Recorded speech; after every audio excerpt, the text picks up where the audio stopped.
C'est un coup de tonnerre de dernière minute sur la croisette. Alors que toute l'équipe de Dossier 137, le nouveau film de Dominique Moll, s'apprête à monter les marches ce jeudi 15 mai, l'un des comédiens du long-métrage ne sera pas de la partie. Théo Navarro Mussi, acteur aperçu dans Hippocrate et Irrésistible, est accusé par 3 ex-compagnes de viols conjugaux et de violence.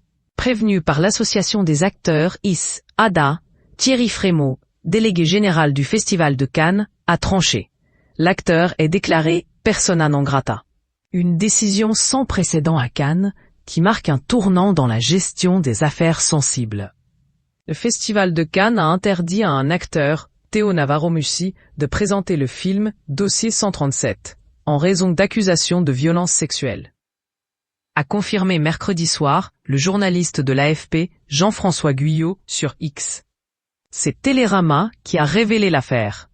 Dans un article publié ce mercredi 14 mai, le média affirme que 3 femmes ont adressé un courrier à l'ADA, puis à Thierry Frémaux, accusant Théo Navarro Mussi de viol, violence physique et morale entre 2018 et 2020. Si la plainte déposée en 2023 a été classée sans suite en avril dernier, les victimes présumées ont l'intention de déposer un recours en se constituant partie civile.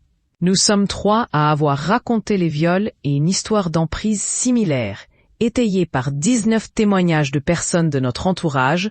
Pour nous, l'abandon de la procédure signifie que le silence d'un homme vaut plus que la parole de 3 femmes. Et c'est inacceptable, ont-elles déclaré à Télérama.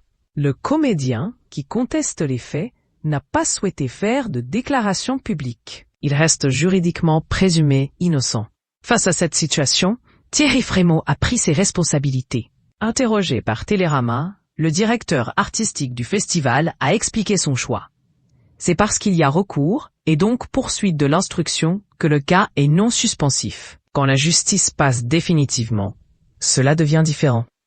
Toute information supplémentaire connue est bien entendu traitée. D'où notre conviction qu'il faut agir au cas par cas. Désormais, le festival exige que les productions assurent que les conditions de sécurité, d'intégrité et de dignité des personnes ont été respectées tout au long du processus de fabrication. Une règle qui s'appliquera à tous les films soumis, précise Frémaux. En interne, la montée des marches de Dossier 137 a été maintenue, mais elle se fera sans l'acteur concerné. Une exclusion symbolique qui montre que le Festival de Cannes 2025 veut s'aligner sur les attentes d'un milieu en pleine mutation. Bien décidé à ne plus fermer les yeux sur ce type d'acte.